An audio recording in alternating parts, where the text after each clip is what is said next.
인사 나누시기 바랍니다. 주의를 환영하고 축복합니다. 네. 은혜 받으시기 바랍니다. 네. 미국의 LA에 베델교회라는 교회가 있습니다. 김한효 목사님이 담임 목사님이신데 이분도 이제 이민 2세대이시더라고요. 목회를 하시는데 이제 그 교회 한인교회니까 한인교회 한국말로 예배를 드리죠. 그런데 이제 2세, 3세가 되면 한국말을 잘 못하게 돼요. 그래서 영어 예배를 따로 만들게 됐고, 이 영어 예배는 자연스럽게 미국 사람들도 참여도 하고 또 아시아 사람들도 많이 참여하게 됐어요. 근데 일본 사람들이 한 3, 40명이 등록을 해서 이 영어 예배를 드리다가 어느 날 이 김한효 목사님에게 와서 우리 같이 예배를 드리고 싶습니다. 이렇게 요구를 하더래요. 그래서 김한효 목사님이 한국말로 예배를 드리는데 같이 드리는 거는 조금 어렵지 않겠습니까? 그래서 1호 예배를 따로 만들어 드릴 테니까 따로 예배를 드리시죠. 그랬더니 우리 담임 목사님은 김한효 목사님인데 왜 우리가 따로 예배 드립니까? 함께 예배 드릴 겁니다. 그렇게 해서 이제 그 한국말로 드리는 예배를 같이 드리게 됐어요. 한국말을 못 알아들으니 이제 따로 이렇게 모여 있으시고 이어폰으로 통역할 수 있도록 이어폰을 끼고 통역을 하면서 예배를 드렸대요. 너무너무 이제 열심히 신앙생활 하시고 예배를 드리셔서 그 중에 한 분을 이제 장로님으로 피택을 했어요. 이분이 고조 다무라라는 장로님이신데 물론 일본 분이시죠. 근데 이분은 한국말도 꽤 잘하시기도 하고 직장 생활을 하시는데 얼마나 열심히 헌신하시는지 예배 때마다 이 대형 버스를 친히 운전하셔서 그렇게 봉사하시고 교회 굳은 일 다 하시고 그렇게 신실하신 장로님이셨어요.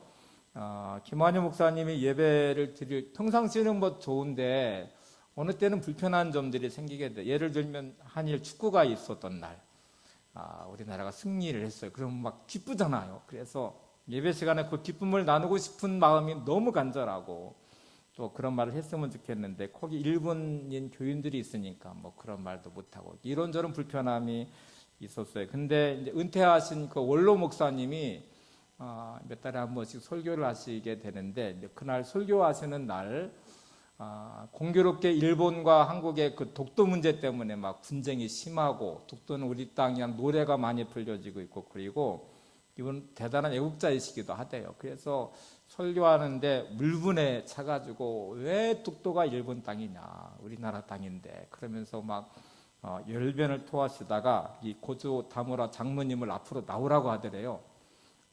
고조 다무라 장로님 앞으로 나오세요. 그러더니 독도가 일본 땅입니까? 한국 땅입니까? 이렇게 이제 직접 대놓고 물었습니다. 그 앞에 나오게 한 다음에. 그러니까 교인들이 갑자기 분위기가 싸해지면서 정적이 흘러가고요. 어떻게 이걸 하나. 거기 일본 교인들 3, 40명이 예배를 드리고 있고 또 더더구나 이 장로님을 앞에 나오라고 해서 독도는 일본 땅입니까? 한국 땅입니까? 이렇게 물었잖아요. 근데 이 고조 다무라 장로님이 이렇게 대답을 했어요. 목사님, 독도는 하나님의 땅이니문이다. 이렇게 대답을 했대요. 하나님의 땅입니다 하고 대답하는 순간에 이 교회에 환호성이 울려지면서 박수를 치고 그 싸늘했던 분위기가 갑자기 화기애애한 분위기로 바뀌어지게 됐대요. 자, 교인을 이루는 거기는 극단적으로 일본 교인, 한국 교인 또 이런 첨예하게 대립된 독도 문제가 나오지만 여기 있는 저도 여러분도 다 생각이 같지 않잖아요. 또 어떤 경우에는 갈등도 있을 수 있고 여러 가지 많은 문제들이 있을 수 있지만 교회는 그리스도 안에서 하나이죠. 교회는 분쟁이 일단 없어야 되죠. 하나님 성령의 하나 되심 안에서 그리스도의 몸을 연 지체로서의 우리들은 하나여야 되죠. 이스라엘 백성들이 지금 이제 12지파로 구성이 되어 있어요. 각기 한 사람 한 사람은 300만 명이 되는 사람들이고 12지파이고 이렇게 나눠져 있는 개체에다가 각 지파들로 구성된 이스라엘 민족이 하나된 마음으로 가나안에 들어간다는 것은 그렇게 쉬운 부분은 아닙니다. 반드시 두 가지가 꼭 필요한데 하나는 가나안에 들어가면 수많은 적들과 전쟁을 일단 해야 돼요. 그냥 비워져 있는 땅에 들어가는 게 아니라 거기서 끝없는 전쟁을 해야만 되는데 거기 31명의 왕들이 존재하고요. 견고한 성읍들이 있고 이 전쟁을 어떻게 할 것인가 하는 이 부분에 대한 이제 숙제를 일단 풀어야 되겠죠. 우리가 살아가면서 만나는 크고 작은 많은 문제들을 어떻게 이거를 이겨내고 이거를 극복하면서 살아가느냐 하는 부분은 우리에게는 너무너무 중요한 부분이잖아요. 그거를 이겨내지 못하면 실패자가 되는 것이고 낙심하고 절망하게 되는 것인데, 그래서 첫 번째는 멈추지 않는 강한 믿음이 일단 필요합니다. 저도 여러분도 반드시 믿음이 있으셔야 돼요. 믿음이 있어야 내가 삶에서 넘어지거나 좌절하거나 낙심하지 않고 끝까지 이겨낼 수 있는 강건한 믿음이 우리에게 있어야 되고, 또 다른 하나는 함께하는 마음이 필요해요. 이스라엘의 이 12지파가 함께하는 마음, 또 300만 명이 되는 사람들이 한 마음이 되어서 하나님 말씀에 순종하며 수많은 전쟁을 치러야 되고 그 땅을 하나님의 분깃을 받아내야 되는 그런 자리까지 가야 되잖아요. 자, 이 멈추지 않는 강건한 믿음, 강한 믿음이 우리에게는 정말 필요한데, 한 수도원에서 수도사에게 어떤 분이 질문했습니다. 하루 일과를 어떻게 보내시나요? 매일매일 삶을 어떻게 보내시나요? 여러분, 수도원은 아주 단조로운 곳이죠. 우리의 삶처럼 막 이런저런 일 만날 것 같지 않고 복잡하지 않고 그냥 수도원이니까 아침에 일어나서 기도하고 말씀 보고 뭐 청소하고 뭐 일과 또 노동하고 뭐 이렇게 단순한 생활처럼 보이는데, 이 수도사가 놀랍게 이런 말을 했습니다. 저는 매일매일 넘어지고 일어납니다. 넘어지고 일어납니다.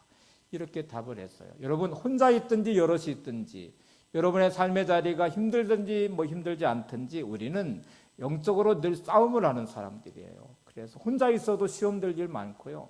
생각이 많아지고, 그러다가 혼자 낙심하고 또 혼자 막 수많은 생각들에 쌓여서 때로 분노하고 뭐 되새김질하면서 막 여러 생각에 휩싸이기도 하는데, 이 수도사도 마찬가지라는 거죠. 그래서 내가 날마다의 나의 삶은 넘어지고 또 일어서고 넘어지고 또 일어서는 것이 저의 일상의 삶입니다. 여러분, 영적인 삶은 한 번도 시험 들지 않고 넘어지지 않는 삶이 아니라 넘어져도 다시 일어서는 것입니다. 내 삶의 자리에 어떤 자리든지 간에 내가 넘어졌다고 생각하는, 또 시험 들었다고 생각하는, 때로 실족하고 힘들고 어려운 자리에서도 굴하지 않고 다시 일어서는 것, 이것이 믿음이에요. 그리고 이 믿음이 필요한 거예요. 가나안의 복은 강건한 이 믿음의 사람들이 성취하는 복입니다. 여러분, 강건한 믿음의 사람이 되시기를 바랍니다. 옆에 분에게 강건한 믿음의 사람이 되시기 바랍니다. 네. 준비의 실패는 실패의 준비다 하는 말이 있어요. 이게 여러분, 이 말이 참 중요한데, 내가 삶에서 준비하는 것에 실패하면 결국 여러분의 인생의 실패를 준비하는 것과 같다는 말이에요. 집을 질 때 예를 들어서 기초를 다지지 않고 집을 지으시면, 이 기초를 튼튼히 하는 준비를 하지 않으시면 건물을 아무리 높게 세워도 어느 순간에 무너지게 됩니다. 예수님 말씀하신 대로 모래 위에 지은 인생이 말씀 위에 세우지 않는 인생이 그렇다고 말하잖아요. 열심히 훈련하지 않는 선수는 경기에서 좋은 성적을 거둘 수 없어요. 결국 준비에 실패하면 실패를 준비하는 것과 같다는 말이죠. 여러분, 내 일상의 삶에서 강건한 믿음의 훈련이 되지 않으면 여러분의 진짜 어려움을 만날 때 실패하게 될 것입니다. 실패를 준비하는 인생이 된다는 말이죠. 매일매일 일상의 삶에 여러분의 믿음이 더 강건해지시고 주어진 삶의 은혜가 넘치시기를 바랍니다. 자, 함께 가는 믿음이 이제 중요해요. 이스라엘 백성들을 향해서 하나님은 혼자 들어갈 수 있는 땅이 절대로 아니에요. 그래서 여호수아를 시작할 때 하나님은 여호수아에게 일어나 가라 하고 말씀하실 때, 너 혼자 일어나지 말고 이스라엘 백성들과 함께 일어나라, 그리고 함께 가라 하고 말씀을 하시잖아요. 자, 크게는 300만 명의 사람들이 함께 가야 되고요. 좀 더 축소하면 12지파가 함께 가야 되고요. 또 축소하면 그 안에 이제 그룹들이 있겠죠. 때로는 10명, 20명, 100명, 1000명 이런 그룹들로 나누어져서 이제 군대가 편성될 텐데, 물론 가나안은 하나님의 은혜로 들어가는 땅이는 분명합니다. 우리의 인생은 하나님의 은혜로 살아요. 그런데 절대로 혼자 갈 수 없는 인생임을 아셔야 됩니다. 함께 가야만 되는 인생이에요. 그래서 여호수아에게는 이 부분이 중요했어요. 우리 지난주에 사흘의 양식을 준비하라 하는 이 말씀을 따라서 준비하는 과정도 중요하고, 이제 실질적으로 이 백성이 가나안에 들어가야 되는데 들어가서 끝없이 부딪히는 수많은 전쟁을 어떻게 할 것인가 하는 초직의 문제가 다가왔죠. 여호수아는 고민할 것 없이 세 지파를 딱 앞세웁니다. 이 루벤 지파, 갓 지파, 므낫세 반 지파를 선봉에 서라고 말을 하는데 여호수아는 기준이 아주 분명했어요. 이 전쟁을 어떻게 하면 승리할 것인가 하는 부분에 관심은 없었습니다. 그건 하나님이 해주셔야 되는 부분이에요. 우리는 대개 어떻게 해야 효율적인 능력 있는 인생, 어떻게 해야 내 인생을 성공할 것인가 하는 부분에 여러분의 초점을 맞추면 여러분의 인생을 책임질 수 없으시잖아요. 그거는 하나님이 주셔야만 되는 결과거든요. 그러면 여호수아는 어디에 초점을 뒀냐면 하나님 말씀에 어떻게 순종할 것인가, 어떻게 하면 이 민족이 하나 될 수 있는 모습으로 가나안에 들어갈 것인가. 이게 지금 여호수아가 이 루벤과 갓과 므낫세 반 지파를 선봉에 세우는 중요한 이유였습니다. 여호수아는 이 지파가 무기가 많이 있고 훈련이 돼 있고 군대가 튼튼하고 강한 군대, 그래서 선발 부대를 세워야 우리가 이길 수 있어 그렇게 조직한 게 아니에요. 하나님 말씀에 순종하기 위한 말씀으로 이 세 지파를 앞세웠고 이 민족이 하나 되는 과정을 위한 방법으로 이 민족을 앞세웠어요. 성경 본문을 한번 보세요. 여호수아 1장 12절에 14절입니다. 여호수아가 또 루벤 지파와 갓 지파와 므낫세 반 지파에게 말하여 이르되 여호와의 종 모세가 너희에게 명령하여 이르기를 너희의 하나님 여호와께서 너희에게 안식을 주시며 이 땅을 너희에게 주시리라 하였나니 너희는 그 말을 기억하라. 너희의 처자와 가축은 모세가 너희에게 준 요단 이쪽에 머무르려니와 너희의 모든 용사들은 무장하고 너희의 형제보다 앞서 건너가서 그들을 돕되. 자, 지금 12지파 중에 지목한 이 세 지파, 루벤과 갓과 므낫세 반 지파는 요단강을 건너기 전에 이미 땅을 분배받은 지파예요. 여기가 중요한 지점이에요. 이미 그들은 요단강을 건너갈 이유가 없는 지파예요. 모세가 살아있을 때 그들은 모세에게 요구해서 가나안에 들어가기 전에 요단강 동편에 있는 땅을 이미 분배받았어요. 근데 지금 여호수아는 이들 지파를 향해서 너희들은 땅을 이미 분배받았으니까 여기 머물러라 이렇게 말하지 않고 너희들은 분배받지 않은 다른 지파들의 가장 앞서서 가나안 땅을 정복하는 데 선발부대가 이제 제일 앞장서고 그 땅을 다 정복한 다음에 땅의 분깃을 다 분배를 끝난 다음에 너희들은 다시 너희들 땅으로 돌아오라 이렇게 지금 요구를 하고 있거든요. 자, 이제 여호수아가 취한 이 방법, 함께 가기 위한 방법의 중요한 몇 가지 원칙을 살펴보겠습니다. 첫 번째는 함께 가려면 이기심을 버려야 돼요. 이기심을 버리고 함께 하려는 마음을 가져야 되는데 저와 여러분의 본성은 이기심입니다. 다 자기중심적이에요. 여러분의 모든 결정의 가장 근본에 들어가 있는 그 기준을 보라고 하면 다 내가 중심이에요. 이기적인 마음 때문에 결정을 하고 판단하고 선택을 해요. 이런 관점에서 이 세 지파는 가나안에 들어갈 이유가 없어요. 이미 땅을 분배받은 사람들이거든요. 그 지파들이고. 근데 여호수아는 왜 이들을 앞장 세우려고 하는 것일까? 왜 이기적인 이 마음을 버리도록 하는 것일까? 자, 그러면 이 말씀을 이해하려면 민수기 32장으로 돌아가 봐야 됩니다. 32장에 어떤 일이 벌어졌냐면 가나안 동편에서 전쟁을 해서 승리를 했는데 그 땅을 정복하고 보니까 목초지가 많아요. 그리고 물도 많이 있고 견고한 성들도 있어요. 그래서 이 세 지파가 무슨 생각을 했냐면 야, 우리는 목축하는 사람들인데 목초지가 필요하고 물이 있어야 되고 또 견고한 성읍이 있어야 되는데 이게 얼마나 좋은 땅이냐. 그러면 우리가 가나안에 들어갈 이유가 없다. 그래서 이 세 지파가 모세에게 가서 요구를 했습니다. 우리가 목축업을 하는 사람들인데 이 땅을 우리한테 주세요. 이 땅이 우리한테 필요합니다. 이 땅에 머물 수 있도록 해주세요 하고 이 세 지파가 요구했어요. 그 순간 모세가 분노를 했습니다. 하나님이 약속하신 언약의 그 가나안 땅에 들어가야 되는데 지금 이 세 지파는 따로 떨어져서 이 땅을 분배받고 안 들어가겠다는 말이거든요. 그래서 모세가 40년 전에 우리가 가나안을 정탐하고 나서 한 마음이 되지 못하는 순간에 불평과 원망하고 이 분열이 일어나는 순간에 우리가 40년을 광야에서 방황했는데 또 우리를 이렇게 만들려고 하느냐 하고 분노하면서 그들에게 한 가지 안건 제안한 것이 뭐냐면 그러면 땅을 너희들에게 분깃으로 허락할 테니까 여자와 어린아이를 남겨두고 가나안에 들어갈 때 너희들이 가장 앞장서서 들어가라.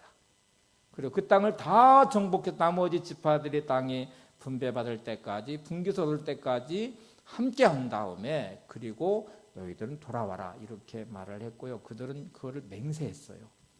모세에게 알았습니다. 우리가 그렇게 하겠습니다. 하고 맹세를 했는데 지금 모세는 죽었어요. 여호수아가 지금 이 말을 하고 있거든요. 말하여 이르되 너희들이 모세에게 맹세했던 것을 지켜라 하고 지금 말하고 있어요. 자, 그러면 이 이기심이라고 하는 거, 왜 이런 선택을 했을까 하는 것이 이제 우리에게 드러나는 중요한 두 가지를 생각해 보셔야 돼요. 첫 번째는 이런 선택, 왜 12지파와 함께 동행해서 가나안에 들어간 약속의 땅에 들어가려고 하지 않고 그들은 이 동편에 있는 땅에 머물려고 했을까? 왜 이런 모습을 드러냈을까를 보시면 눈에 보이는 좋은 땅이었기 때문에 그래요. 우리는 선택할 때 대부분 내 눈에 보이는 내 기준으로 보는 좋은 거를 선택하려고 합니다. 그건 하나님의 언약과 약속과 상관없는 내 방식일 때가 많아요. 이 말씀을 이해하려면 다시 창세기 말씀으로 좀 돌아가 보시면 창세기 13장에 아브라함과 롯이 같이 이 약속의 땅, 언약의 땅인 가나안으로 인도함을 받아요. 본토 친척 아버지의 집을 떠나서 하나님이 약속한 땅으로 왔습니다. 왔는데 아브라함이 주도적으로 왔고 조카 롯은 따라서 왔겠죠. 그런데 하나님이 복을 주시니까 점점점 그들이 기르는 짐승들이 많아지기 시작했어요. 어느 날 어느 순간부터 아브라함의 목자들과 롯의 목자들이 잦은 다툼이 시작이 됐어요. 목초지는 한정돼 있고 물은 한정돼 있는데 짐승들이 많아지니까 서로 먼저 풀을 뜯기게 하고 먼저 물을 먹이려고 하다 보니까 다툼이 일어나고 어느 순간에 아브라함이 도저히 이제 함께 할 수가 없겠구나 하는 생각을 하고 롯을 불러서 이제 우리가 함께 할 수 없으니 이제서 나눠줘야 될 것 같다. 그래서 네가 선택을 해라 하고 롯에게 권한을 넘겨줬습니다. 여러분, 지금 이 가나안 땅까지 올 때의 이 여정은 그들의 계획으로 온 게 아니에요. 그들의 뜻으로 온 게 아니에요. 하나님의 약속을 붙잡고 왔어요. 하나님이 가나안 땅에 대한 약속을 하고 계시고 민족에 대한 약속도 하시고 복의 근원과 통로가 되게 하겠다는 약속도 하셨습니다. 그러면 선택의 기준은 늘 이 언약의 말씀, 하나님의 약속이 기준이 돼야 되거든요. 근데 롯의 선택의 기준이 성경이 어떻게 말하고 있냐면 보세요. 창세기 13장 10절에 보시면 이렇게 선택을 합니다. 이에 롯이 눈을 들어 요단 지역을 바라본즉 소알까지 온 땅에 물이 넉넉하니 여호와께서 소돔과 고모라를 멸하시기 전이었으므로 여호와의 동산 같고 애굽 땅과 같았더라. 자, 롯의 선택을 잘 보세요. 눈을 들어 바라보니까 소알까지 온 땅에 물이 넉넉해서 이 땅이 여호와의 동산 같이 보였고 애굽 땅 같이 보여서 이거를 선택을 했습니다. 근데 그 땅이 소돔과 고모라였대요. 타락한 도시예요. 목초지가 풍요롭고 물도 많고 여호와의 동산 같고 애굽 땅과 같았지만 그 땅은 타락한 도시고 타락한 땅이었어요. 근데 롯은 눈에 보이는 그 땅을 쫓아서 갔습니다. 그리고 소돔과 고모라가 심판받아 멸망할 때 그는 정말 모든 것을 다 잃어버리고 그의 몸만 반드시 구원받잖아요. 여러분, 내가 선택하는 기준이 뭐예요? 어느 순간에 나는 내 눈에 보기 좋은 대로 내 기준에 맞는 대로 이기적인 마음이 드러나는 순간에 말씀도 온데간도 없이 사라져요. 믿음도 실종돼 버렸어요. 그의 삶의 기준은 하나님이잖아요. 그의 기준은 더 이상 말씀이지도 않아요. 온통 내 욕망을 충족시키는 수단으로서의 선택이 내 안에 눈에 보이는 대로 선택하는 이 기준들. 그렇게 하다 보니까 예배도 무너지고 사역도 무너지고 말씀도 사라져버리고 믿음도 실종되고 온통 내 욕망만 드러나는 그런 선택들이 수없이 우리 앞에 펼쳐지는 삶의 자리가 얼마나 많이 있습니까? 지금 이 세 지파의 선택은 자신들의 눈에 보이는 좋은 것을 선택해요. 하나님의 약속과 언약은 사라져버렸어요. 같이 가나안에 들어가려는 이 함께하는 마음도 사라져버렸어요. 우리만 괜찮으면 돼. 나만 좋으면 돼. 우리 가정만 좋으면 돼. 우리 교회만 좋으면 돼. 우리 나라만 괜찮으면 돼. 이런 마음들이 얼마나 수많은 전쟁도 만들어내고 국가 간의 전쟁도 만들어내고 수많은 갈등과 또 싸움을 만들어내고 분열을 만들어내고 그런 곳이 얼마나 많아요. 또 다른 하나는 현재만 보고 있습니다. 하나님의 언약과 약속은 미래를 향하고 있어요. 아직 들어가지 않은 가나안 땅을 향하고 있어요. 근데 그 땅에는 어떤 일들이 벌어질지 몰라요. 일단 전쟁이라는 걸 해야 돼요. 31명의 왕들이 건재하고 있고 견고한 성들이 있고 그냥 정복할 수 있는 땅이 아니에요. 근데 지금 여기는 확보된 땅이거든요. 눈앞에 보이는 현실만 눈앞에 들어와요. 여러분, 현재만 보고 있는 이건 믿음이 아닙니다. 우리는 하나님을 신뢰함으로 소망 가운데 믿음으로 하나님을 바라보면서 우리의 삶의 미래를 꿈꾸며 기대하는 비전의 사람이어야 되잖아요. 여기도 한번 보셔야 돼요. 여러분, 이삭의 두 아들인 에서와 야곱이 있어요. 장자의 권한은 쌍둥이인데 이삭에게 주어졌네요. 이삭이 먼저 태어나고 야곱이 늦게 태어났어요.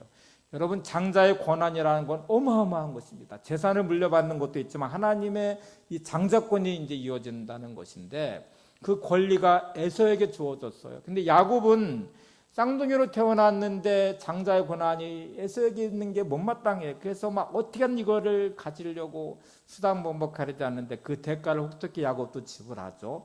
근데 이제 이 에서를 한번 보세요. 사냥을 하고 돌아온 어느 날 진짜 배가 고팠어요. 근데 야곱이 그 장자권을 빼앗으려고 팥죽을 써가지고 협상을 시작합니다. 배고프니까 이 팥죽을 줄 테니까 장자권을 나한테 넘겨라. 근데 여러분, 지금 이 에서는 자기에 주어진 이 권한, 권리라는 게 얼마나 대단한 것인지에 대한 인식이 없어요. 팥죽 한 근의 장자의 권리를 내줄 만큼 그는 그에게 장자의 권한이라는 것에 대한 가치를 부여하지 않아요. 현재만 보고 있어요. 배고픈 현실만 지금 보고 있어요. 근데 우리의 삶이 이런 게 얼마나 많이 반복되는지 아십니까? 여러분, 우리는 예수님의 피값으로 구원받은 하나님의 자녀이고 성도입니다. 이 가치가 얼마나 대단한 거예요.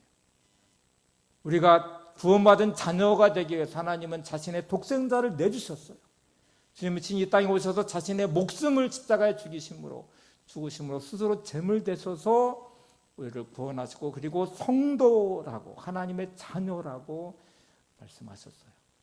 근데 우리는 세상에 눈에 보이는 현실 앞에서 이 가치는 여지없이 깨져버릴 때가 많아요. 더 이상 하나님의 자녀의 모습이 아니에요. 더 이상 성도의 모습이 아니에요.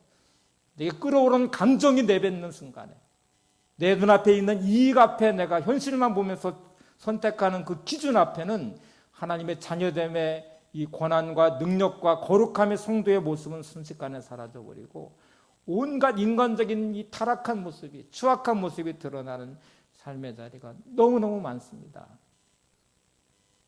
지금 루벤과 갓과 므낫세 반지파의 이 모습은 철저하게 두 가지 함정에 빠져 있어요. 여호수아가 이 군대를 편성하고 이제 진격해야 되는 이 순간의 자리에 이들이 회복하는 자리는 강건한 믿음의 회복도 필요하고요.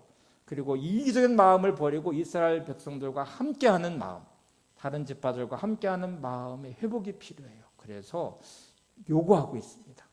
너희들 모세에게 맹세했던 것 같이, 하나님 앞에 약속했던 것 같이 그 약속을 지켜라. 너희들의 처자는 남겨두고 너희들 전쟁에 가능한 이 장정들은 너희들이 앞서서 나머지 지파에 앞서서 전쟁을 하고 그리고 그 땅을 다 얻은 다음에 돌아오라 이렇게 말합니다. 하나님이 우리에게 요구하시는 바는 끝없이 내 자아를 죽이셔야 되죠. 나를 저 복종시켜서 함께 할 수 있는 자리로 가는 것. 이기적인 마음의 이 본성을 이겨내시는 것이 신앙의 승리의 길이고 또 가나안의 복을 누릴 수 있는 방법이 될 것입니다. 두 번째 이제 방법을 볼 텐데 이제 그러기 전에 한번 우리가 몇 가지 생각을 한번 해보셔야 돼요. 우리가 잘 아는 대로 결혼 생활은 혼자 못 하잖아요. 신앙 생활도 혼자 못 해요. 결혼 생활을 한다는 말은 남편이 있고 아내가 있을 때 가능한 거예요. 내가 힘들어, 막 짜증이 나, 화가 나, 그래서 나 혼자가 좋겠어 하고 말하는 순간에 결혼 생활은 유지될 수 없어요. 신앙 생활도 마찬가지예요. 나 혼자가 편해. 아유, 신경 쓰기 싫어. 누군가 함께 하는 건 정말 힘들고 어려워. 짜증이 나. 그래서 혼자 하는 게 좋겠어. 이렇게 하시면 신앙생활은 깨져버려요. 우리는 그리스도의 몸을 이룬 지체입니다. 지체 역할은 함께 하는 것이고 몸을 세워가는 것이에요. 남아프리카 공화국의 속담 중에 이런 말이 있대요. 사람은 사람을 통해서만 사람이 된다. 사람은 사람을 통해서만 사람이 된다. 사람이 짐승과 함께 지내면 짐승처럼 돼버려요. 사람은 사람과 함께 할 때 사람이 되는 거예요. 미국의 심리학자 필립 짐바로도의 말도 한번 볼게요. 이렇게 말했습니다. 고립주의는 인간의 삶의 가장 큰 킬러다. 죽인다는 말이죠. 나로부터 너를 고립시키고 그들로부터 우리를 고립시키는 것보다 더 파괴적인 것은 없다. 우울증, 편집증, 살인, 성폭행, 자살, 그 밖에 온갖 질병이 고립주의에서 온다. 고립주의는 혼자만 하려고 하는, 귀찮아하고 그냥 혼자만 뭔가 생각하는 이 순간에 당신을 죽이는 그게 킬러다. 그게 당신을 죽인다는 말이에요. 나로부터 너를 고립시키고 그들로부터 우리를 고립시키는 것, 이것보다 더 파괴적인 것은 없대요. 우울증도 편집증도 살인도 성폭행도 자살도 그 밖에 온갖 질병도 어디에서 와요? 고립주의에서 온대요. 전도서 말씀은 우리에게 더 아주 실감나게 이렇게 말씀합니다.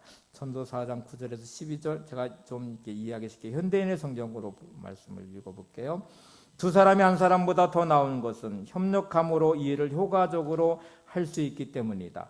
만일 두 사람 중 하나가 넘어지면 다른 사람이 그를 도와 일으킬 수 있으나 혼자 있다가 넘어지면 그를 도와 일으켜 주는 자가 없으므로 그는 어려움을 당하게 된다. 추운 방에 두 사람이 함께 누우면 따뜻해진다. 그러나 혼자 어떻게 따뜻해질 수 있겠는가? 한 사람으로서는 당해낼 수 없는 공격도 두 사람이면 능히 막아낼 수 있으니 삼겹줄은 쉽게 끊어지지 않는다. 여러분, 함께 하려고 하는 이 마음, 또 그런 노력, 이것이 우리를 살리는 것입니다. 여러분의 삶에 나 혼자 귀찮아 하고 말하는, 지금 이 세 지파를 잘 생각해 보시면요, 모세가 죽었어요. 맹세를 했지만 여호수아에게 순종할 이유가 없어요. 그래서 세상 말로 쌩깐다고 하잖아요. 나 몰라. 나는 모세한테 맹세했지 당신한테 맹세한 게 아니야. 나는 갈 수 없어. 이렇게 말해버리면 이스라엘의 온 지파는 분열이 일어나게 될 것이고, 이 세 지파는 정말 하나님 앞에 망가지고 심판받게 될 것입니다. 여러분의 인생이 나 혼자 귀찮아 하고 말하며 이기적인 마음으로 드러낸 하나님 앞에서 마치 안면 몰수하듯이 그렇게 행동하는 것들 하나하나는 우리 인생을 망가뜨리는 거예요. 하나님으로부터 멀어지게 하는 것이죠. 여러분, 믿음 안에서 서로 함께하는 자리로 나가는 은혜가 되기를 바랍니다. 두 번째는 이제 지도력에 대한 부분이에요. 지도력을 인정해 주는데 이건 길게 보지 않겠습니다. 그냥 성경만 한번 확인해 볼게요. 지금 말씀드린 대로 지금 모세는 죽었어요. 모세를 따라 순종해서 온 40여 년의 광야의 시간이 일단 마감됐는데 여호수아가 지도자래요. 근데 이거 인정하지 않을 수 있잖아요. 우리가 순종할 이유가 없다. 우리는 모세한테 맹세했다. 이렇게 말할 수 있는데 일단 여호수아가 이거를 요구를 합니다. 이 세 지파에게 너희들 모세에게 맹세했던 거를 지켜라. 13절을 보세요. 여호수아 1장 13절. 여호와의 종 모세가 너희에게 명령하여 이르기를 너희 하나님 여호와께서 너희에게 안식을 주시며 이 땅을 너희에게 주시려 하였나니 너희는 그 말을 기억하라. 이렇게 모세와 맹세하고 모세가 했던 말을 기억하라 그랬더니 그들이 감사하게도 다행스럽게도 이렇게 순종을 합니다. 여호수아 1장 16절. 그들이 여호수아에게 대답하여 이르되 당신이 우리에게 명령하신 것은 우리가 다 행할 것이요 당신이 우리를 보내시는 곳에는 우리가 가리이다. 모세와 맹세했지만 또 모세를 따르었지만 우리도 당신에게 순종할 것이고 우리가 맹세했던 것을 지킬 겁니다. 말하는 대로 명령하는 대로 다 할 것입니다. 그리고 나서 18절에 보시면 이렇게 말해요. 누구든지 당신의 명령을 거역하며 당신의 말씀을 순종하지 않는 자는 죽임을 당하리니 오직 강하고 담대하게 하소서. 어느 정도까지 순종을 하겠다고 말하냐면 당신 명령을 우리가 철저하게 순종할 텐데 순종하지 않으면 다 우리가 죽임을 당할 것입니다. 이렇게까지 지금 맹세를 하면서 순종하겠다고 말하고요. 그리고 하나 더 나가서 여호수아를 격려까지 해요. 오직 강하고 담대하소서. 이렇게 지금 말하고 있습니다. 여러분, 모든 지도력은 따르는 사람들을 통해서 나와요. 리더십은 활로십에서 나온다고 말하잖아요.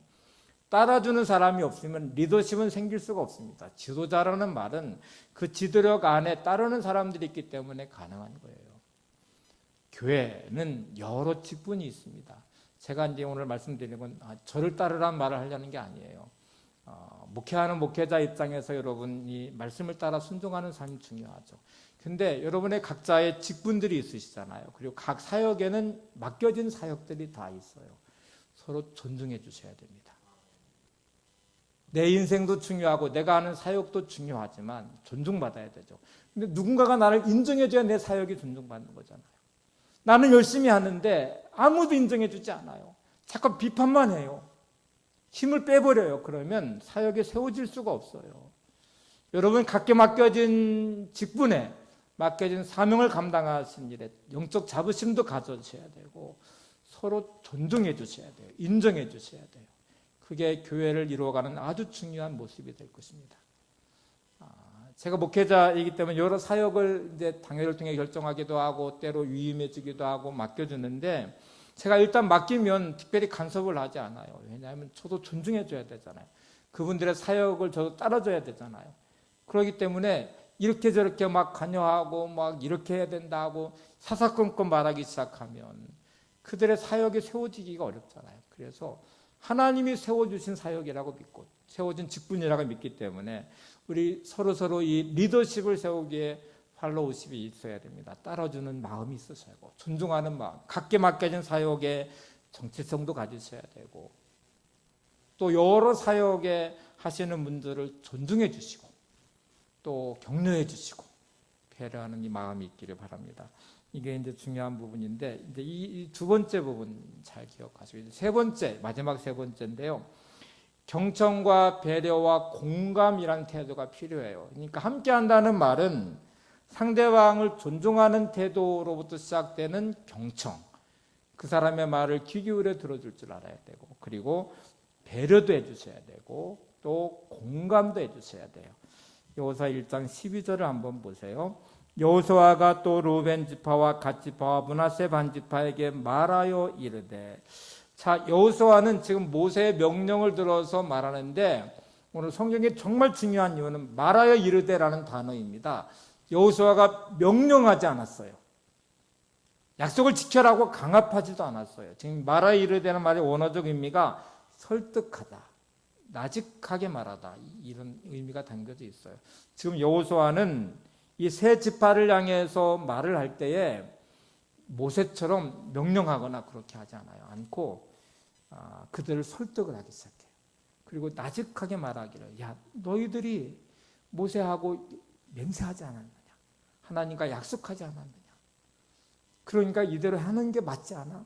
이렇게 그들을 향해 존중하는 마음으로 그들의 경청을 하는 태도로 그들에게 지금 이제 말하고 있다는 게 언어적 의미의 중요한 뜻이에요. 그래서 여러분 우리가 함께하기 위해서는 꼭 이 마음이 필요합니다. 경청하는 태도, 배려하는 마음, 공감하는 태도를 갖는 게 중요해요.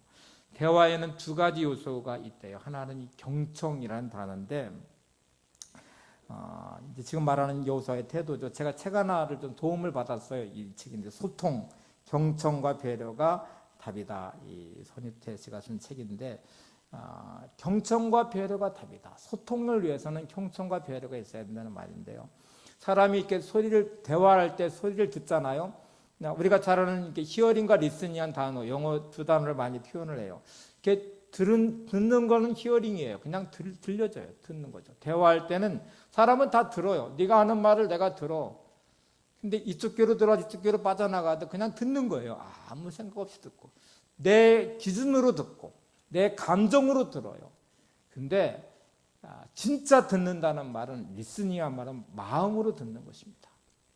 그 사람의 마음을 이해하고 그 사람의 마음을 공감하고 그 사람의 말에 어떤 의미가 담겨져 있는지 한 이 마음의 리스닝, 마음으로 들어요. 마음으로 들으면서 마음으로 깨닫고 그런 이 리스닝이 경청의 중요한 태도라는 말이에요. 귀로 듣는 것이 히어링, 마음으로 듣는 것이 리스닝. 소리로 듣는 것이 히어링, 마음으로 듣는 것이 리스닝. 이렇게 쭉 써 있잖아요. 여러분, 우리는 대화를 할 때에 내 감정, 내 생각, 내 기준으로 그냥 들으시면 안 돼요. 그 사람이 왜 저 말을 하는지 공감하셔야 돼요. 마음으로 들으셔야 돼요. 내가 지금은 이해할 수 없지만 왜 저런 행동을 하고 왜 저런 말을 하는지를 내 기준으로 들으시면 안 돼요. 그 사람의 마음을 들으셔야 돼요. 우리가 대개 이렇게 듣는 거를 역지사지, 공감이란 말을 할 때는 역지사지, 그 사람 입장에 서본다는 말이잖아요. 그 사람 입장에 서서 보면 왜 저렇게 하는지, 왜 저렇게 말을 하는지, 왜 저렇게 행동하는지를 이해하려고 하는 거잖아요. 공감이라는 단어는 대단히 중요합니다. 동감은 생각이 같은 건데요. 공감은 느낌으로 아는 거예요. 느낌으로 공감해 주는 거거든요. 마음으로 공감해 주는, 감정의 공감이에요. 동감은 안 됩니다. 생각은 다 달라요. 여러분의 각자의 생각들은 다 다릅니다. 내 생각도 수시로 변하는데요. 아침에 가졌던 생각이 기분이 달라지면 생각이 달라지고, 기분이 좋았다가 나빠지기도 하고, 긍정적이었다가 부정적으로 바뀌기도 하고, 이 생각 저 생각이 수만 오만 가지 생각이 내 마음과 생각을 휘집어 놓는데 어떻게 생각이 같아요? 100명이면 100명이 다 달라요. 동감은 할 수 없을지 몰라도 그러나 공감은 하셔야 돼요. 그 사람이 왜 그랬는지를 이해해 보려고 하고, 또 그 사람이 그렇게 행동하는 것에 대해서 왜 그랬는지 좀 마음으로 듣고, 소리로 듣지 말고 마음으로 들으시고, 그리고 그 공감이 되면 서로 달라도, 동감이 되지 않아도, 의견이 달라도 그거를 존중해 줄 수 있고 이해할 수 있는 폭이 넓어지겠죠. 사도행전 15장에 보면 아주 유명한 사건이 하나 나옵니다. 바나바와 사도 바울이 아주 심하게 다투는 사건이 나오는데, 성령 충만한 사람이 어떻게 저렇게 다툴 수 있지? 하는 생각이 할 수도 있고요. 바울은요, 바나바의 큰 은혜를 입었어요. 무슨 하나님의 은혜를 입었지만 예수님 만나고 회심을 했는데 누구도 바울을 믿어주지 않아요. 예루살렘의 지도자를 만나보려고 했는데 바울이 누군지를 다 알거든요. 그래서 만나려고 할 때 중간에 바나바가 얼마나 많이 설득하고 보증하고, 그래서 예루살렘의 지도자를 만나게 하고, 안디옥 교회에 바나바가 목회자로 파송을 받았을 때에 바나바가 바울을 데려다가, 다수의 고향으로 가 있는 바울을 데려다가 함께 동역을 했어요. 1년이 지난 뒤에 파송을 받고, 선교사로 파송을 받거든요. 근데 성경 구절을 보시면 이 인물들이 다 등장하는데 놀랍게 바울은 예외를 시켜놔요. 왜 바울? 이렇게 돼버렸어요. 그때까지도 바울은 자기 사역에 인정받지 못하고 존중받지 못한 상태였는데 아마 바나바의 설득에 의해서 같이 파송을 받은 것 같아요. 그리고 1차 전도여행을 마쳤어요. 2차 전도여행을 시작할 때 갔던 지역들을 돌아보고자 서로 의견을 모으고, 근데 바나바가 마가를 데려가자 이렇게 제안했어요. 마가는 1차 전도여행 때 중간에 힘들다고 도망가 버린 사람이에요. 바울이 엄청 상처를 받았어요. 사역에 큰 지장을 받은 것 같아요. 그래서 한 번 배신하고 떠난 사람을 또 데려갈 수 없다. 여기에서 막 이렇게 서로 이제 다툼이 시작이 됐는데, 성경은 이렇게 표현했어요. 사도행전 15장 39절, 서로 심히 다투어 피차 갈라서니. 이 심히 다투다, 파룩시 스모스라는 단어는 칼날처럼 날카롭다는 언어예요. 다투는 게 얼마나 심히 다투었는지, 칼날처럼 날카롭게 다퉜대. 막 칼로 베듯이. 근데 여러분, 그러면 이제 끝나야 될 것 같잖아요. 사람들은 되게 막 싸우면 그냥 다 내려놔 버려요. 그냥 끝장내버려요. 모든 게 그냥 다 무너져 버려요. 그리고 그냥 삶을 놔버리는 경우도 많아요. 될 대로 되라고 하냐, 파토내듯이 그래요. 근데 놀랍게 그 다음 구절을 보면 바나바도 바울도 자신의 사역의 길을 가고 있어요. 내려놓지 않아요. 포기하지 않아요. 그것 때문에 신앙이 막 망가지지 않아요. 그리고 나중에 바울은 마가가 가장 소중한 사람이 돼. 그의 말년에 마가를 찾고 있어요. 바나바와 갈라졌지만 그러나 그의 삶은 미움과 분노로 묶이지 않아요. 서로 존중해주고 헤어지기 시작해요. 우리가 함께 한다는 거는 너무너무 중요한 건데 그 마음이 중요해요. 그래서 제가 갈등을 해결한 4가지 원리, 이거는 그냥 읽고 끝낼 겁니다. 책의 이 도움, 소통과 경청, 배려가 답이라는 책에 갈등을 해결한 4가지 방식 같이 한번 보세요. 첫째, 갈등이 있을 때 서로 다른 관점에서 보도록 노력하는 것입니다. 둘째, 대화를 통해 지혜로운 타협점을 찾아야 합니다. 셋째, 갈등이 계속될 때 도망치기보다는 부딪혀서 해결해야 합니다. 넷째, 해결될 수 없다면 불쾌한 마음 없이 동의하지 않기로 은혜롭게 결정해야 합니다. 함께하는 길, 또 헤어져도 아름답게 헤어지는 길을 찾아가는 게 참 중요하죠. 자, 여러분, 우리가 생각은 같을 수 없지만 동감은 안 되지만 공감의 자리로 가는 것, 그리고 서로 배려하는 것, 경청하는 것, 이런 태도들이 정말 중요하죠. 이제 두 가지 말씀드리고 마칠게요. 제가 예전에 함께하는 방법에 고슴도치 방법을 설명한 적이 있어요. 고슴도치는 추운 겨울나기 방법으로 함께 모여인대요. 모여서 그 체온으로 이제 유지하는 거죠. 전도사 아까 말씀처럼 추울 때 함께 있으면 따뜻해지는데 혼자 있을 때가 어떻게 따뜻하게 하느냐는 말씀이 나오듯이 고슴도치의 겨울나기 방법은 함께 하는 것인데 잘 아는 대로 고슴도치는 이 가시가 다 돋쳐 있잖아요. 함께 하려고 붙으면 붙을수록 그 가시가 찔러요. 찔르면 고통을 받죠. 상처가 나죠. 그래서 너무너무 아파요. 우리가 함께 하려고 좀 마음을 가지고 누군가와 가까이 지내면 다 가시가 있습니다. 저도 여러분도 가까이 해보면 다 가시가 있어요. 그 가시가 어느 순간부터 나를 찌르기 시작해요. 나에게 고통을 줘요. 나를 힘들게 만들어요. 그래서 아이고 함께 할 수가 없어. 그냥 떨어져야겠어. 나 혼자가 좋겠어. 그리고 그냥 떨어져 버려요. 그리고 그냥 안 만나면 되지 뭐. 상종하지 않으면 되지. 그리고 그냥 끝내버리는 경우가 많아요.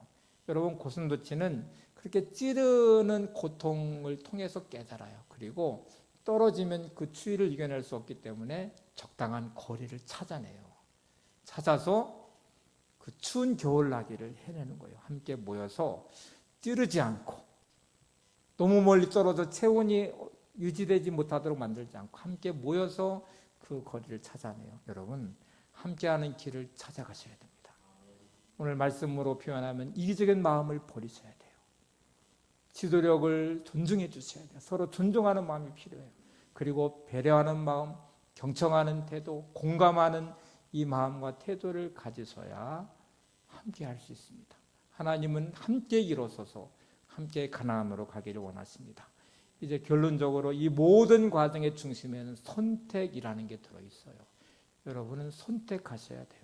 선택할 수 있습니다. 대개는 선택을 못한다고 말해. 저 사람이 이렇게 했는데 어떻게 내가 선택을 해? 어떻게 사랑할 수 있어? 어떻게 용서할 수 있어? 어떻게 내가 이해할 수 있어? 라고 말하는데 아니요. 여러분은 선택할 수 있습니다. 용서할 수 있고요. 사랑할 수 있고요. 이해할 수 있고요. 이기적인 내 마음을 버리면 그 사람을 포용할 수 있어요. 이거를 안 하니까 안 되는 거거든요. 제가 마지막으로 책 한 권을 소개하려고 합니다. 제가 아마 이 책 제목만 보고 막 너무 감동이 됐어요. 그래서 이 책이 뭐냐, 레지나 브렛이 쓴 책이에요.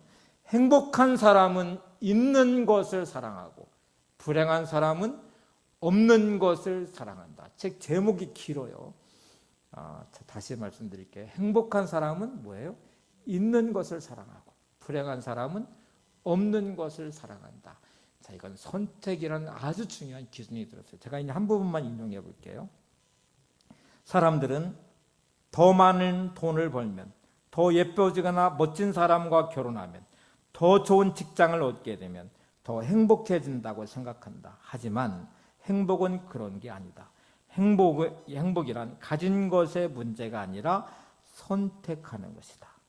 우리가 가진 것의 가치를 제대로 모르고 있다. 행복의 크기는 우리가 가진 것보다 우리가 바라는 것의 크기에 좌우된다. 즉 아무리 많은 것을 가지고 있어도 바라는 것이 훨씬 더 많다면 불행해지고 아무리 가진 것이 적더라도 바라는 것이 많지 않다면 충분히 행복할 수 있다는 것이다. 즉 어떤 순간에든 행복한 쪽을 선택하면 된다는 말이다. 아무리 기쁜 순간에도 부정적인 생각으로 앞날을 걱정하면 전혀 행복할 수 없고 아무리 슬픈 순간에도 긍정적인 태도로 임하면 우리는 그 슬픔을 날려버릴 수 있다.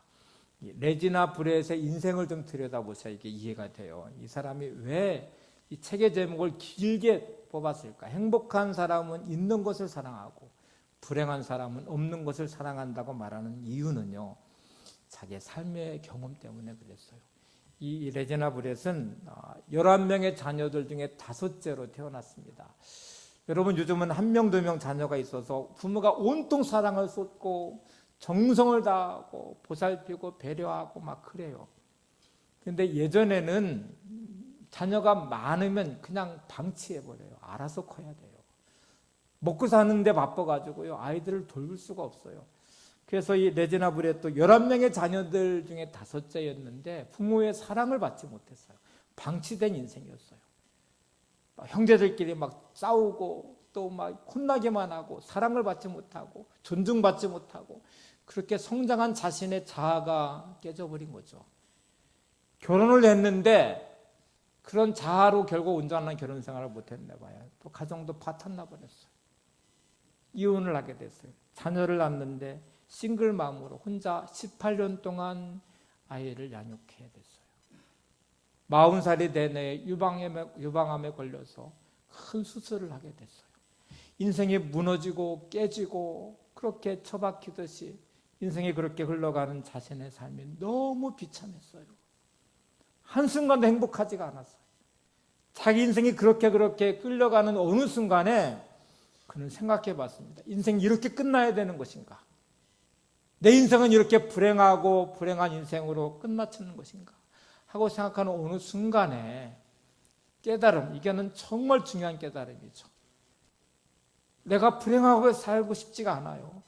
그래서 그냥 있는 것, 하나님 앞에서 내게 이렇게 아이 하나가 있는 거 얼마나 감사해요.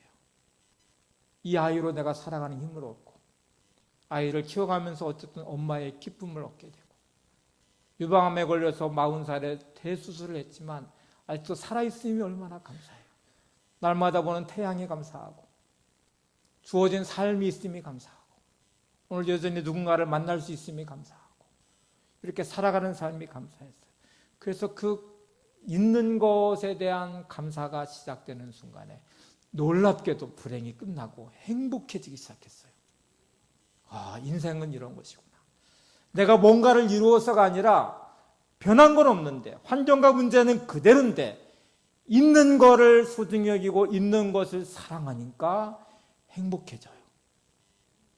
없는 거를 사랑하기 시작하니까 불행해져요. 내게는 왜 이게 없고 저게 없고 내 인생은 왜 이래 하고 생각하는 순간에 인생이 불행해져요. 그래서 그런 깨달음을 글로 쓰기 시작했어요. 하나하나 깨달음을 글로 써서 쓰는 책이 이 책이에요. 그는 유명한 칼럼니스트가 됐고요. 방송을 타기 시작했고요. 유명한 강연자가 됐고요. 많은 사람을 상담하는 상담자가 됐고요. 그래서 그의 인생은 그렇게 빛나기 시작을 했어요. 여러분, 우리도 예외가 아닙니다. 여러분의 삶은 각자 다르지만 여러분의 있는 것을 사랑하시면 행복해질 것입니다. 아무리 많은 걸 가져도 없는 것을 사랑하기 시작하면 불행해질 것입니다. 여러분 옆에 있는 분을 소중히 여기시고 여러분의 가정을 소중히 여기시고 남편과 아내를 소중히 여기시고 부모와 자녀를 소중히 여기시고 함께하는 성도들을 소중히 여기시고 여러분의 삶을 세워가시기 바랍니다. 함께하는 길, 이기적인 마음을 버리셔야 됩니다. 서로 존중하는 지도력을 인정해 주셔야 됩니다.